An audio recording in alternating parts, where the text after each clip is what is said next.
اسی طریقے سے انسان سمجھ لے کہ شفا اللہ تعالیٰ کا فعل ہے جو انسانوں کے ہاتھ سے ہونا ہے۔ اگر انسان سمجھ لے، ایک تو اس کے دل میں اطمینان ہونا چاہیے، ڈر اور خوف نکل جانا چاہیے کہ جب اللہ ہی کر رہا ہے تو پھر خوف کس بات کا؟ کسی بات کا خوف ہونا ہی نہیں چاہیے، کیونکہ جو کچھ اللہ چاہے گا وہی ہوگا، اور اللہ تعالیٰ تو اپنے بندوں کے لیے تو اچھا ہی چاہتا ہے۔ اسے درمیان سے نکال دیں اور اللہ کو فاعل سمجھیں تو نہ پھر کوئی ڈر ہوگا اور نہ خوف ہوگا، اور رضا اور تسلیم پیدا ہو جائے گا۔ یہ اسلام کا بہت بڑا اصول ہے۔ عام انسان تو اس قسم کی باتیں تو کہتے ہی رہتے ہیں کہ میں اس چیز سے اچھا ہوا ہوں، میں اس چیز سے بیمار ہوا ہوں، لیکن اللہ تعالیٰ کے خاص بندے اگر ایک دفعہ بھی اس قسم کا کلمہ نکالیں تو ان کی پکڑ ہو جاتی ہے۔ جیسے مشہور قصہ ہے لیلۃ اللبن، یعنی دودھ کی رات والا۔ ایک صاحب نے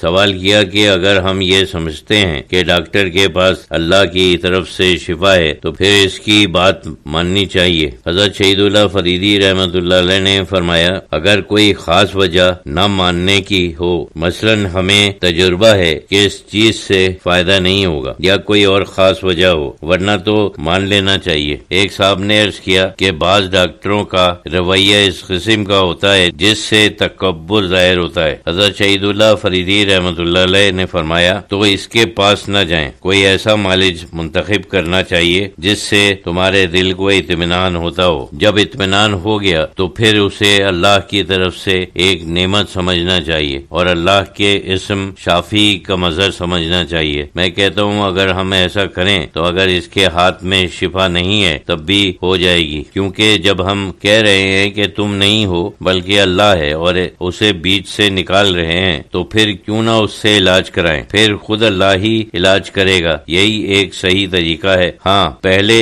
اطمینان کر لینا چاہیے۔ اگر انسان معالج کو پسند کرتا ہے تو ظاہر ہے یہ چیز نہیں ہو سکتی، پہلے اطمینان کریں، اس کے بعد کوئی وجہ نہیں ہے کہ علاج نہ کرائیں۔ یہ ضروری ہے کہ معالج ایسا شخص ہونا چاہیے جو دل میں کچھ بھروسہ پیدا کرے اور مخلص ہو، اس کا مقصد محض فائدہ پہنچانا ہو، کسی غرض کو بیچ میں نہ آنے دے۔ یہ سب چیزیں انسان دیکھ سکتا ہے۔ جب یہ بات ہو گئی تو پھر ٹھیک ہے۔ میں کہتا ہوں کہ اگر وہ غلطی کرنے والا بھی ہو، یعنی عام حالت میں وہ غلطی کرتا ہو، لیکن اگر ہم اس سے بیچ سے نکال دیں اور تصور کریں کہ جو کچھ وہ کر رہا ہے اس میں حقیقت میں اللہ کا ہاتھ ہے اور اللہ کے ہاتھ سے ہم شفا پا رہے ہیں اور علاج کر رہے ہیں تو پھر وہ غلطی نہیں کرے گا۔ ایک صاحب نے عرض کیا کہ ایک ڈاکٹر خود اللہ کو نہیں مانتا پھر بھی اس سے علاج کرانا چاہیے۔ حضرت شہید اللہ فریدی رحمۃ اللہ علیہ نے فرمایا کہ بعض دفعہ تو کفار کے ہاتھ سے بھی فائدہ پہنچتا ہے، یہ ناممکن نہیں ہے۔ انہی صاحب نے عرض کیا کہ اگر یہ قابل ڈاکٹر ہے تو اس وجہ سے اسے چھوڑ نہیں دینا چاہیے۔ حضرت شہید اللہ فریدی رحمۃ اللہ علیہ نے فرمایا کہ یہ ایک دوسرا پہلو ہے، یہ تو اپنا اپنا ایمان ہے۔ اگر ہم یہ تصور کریں کہ ہم کیوں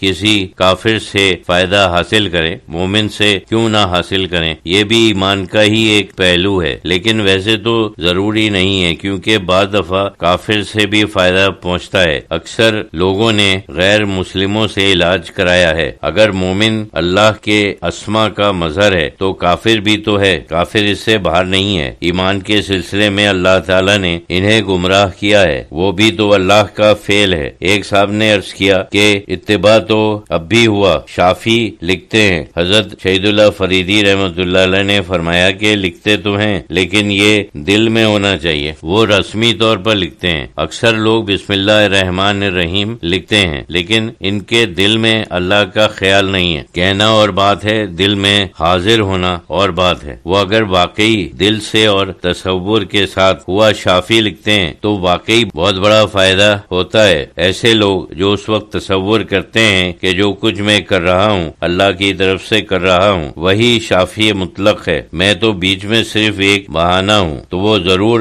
بہت بڑے معالج ہو جائیں گے۔ اسی قسم کے لوگ ہوتے تھے، اب کیونکہ لکھتے ہیں اور تصور نہیں کرتے ہیں تو یہ بات نہیں ہے۔ انہی صاحب نے عرض کیا کہ خواجہ خان صاحب نے اپنی کتاب میں لکھا ہے کہ اگر مریض کچھ ایسے مقام پر ہو جو وہ صرف یا شافی کہے تو فوراً ہی ٹھیک ہو جائے گا، کسی اور چیز کی ضرورت ہی نہیں ہے۔ حضرت شہید اللہ فریدی رحمۃ اللہ علیہ نے فرمایا کہ ہاں ہو سکتا ہے کیونکہ جن کی نسبت اللہ تعالیٰ کے ساتھ ہے تو وہ اسم کہنے سے اس کا اثر ہو جاتا ہے۔